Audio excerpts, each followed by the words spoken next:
Sa murang isipan, marami pang tanong. Ano ba ang pangarap? Saan ba hahantong? Bawat talento'y may direksyong tatahakin. Sa tamang pagpili, kinabukas ay aangkin.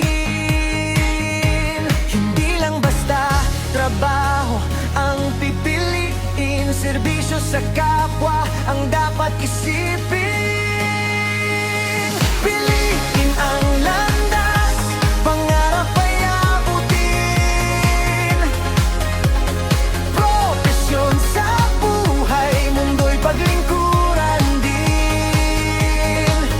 Doktor para gumamot, buhay ay ligtas. Guro para magturo, kaalaman na ipasa. Pulis at sundalo, bayan ay ipagtanggol. Inhinyero at arkitekto, mga gusali itayo. May abogadong handang ipaglaban ng tama. May magsasakang nag-aalaga sa lupa't bansa.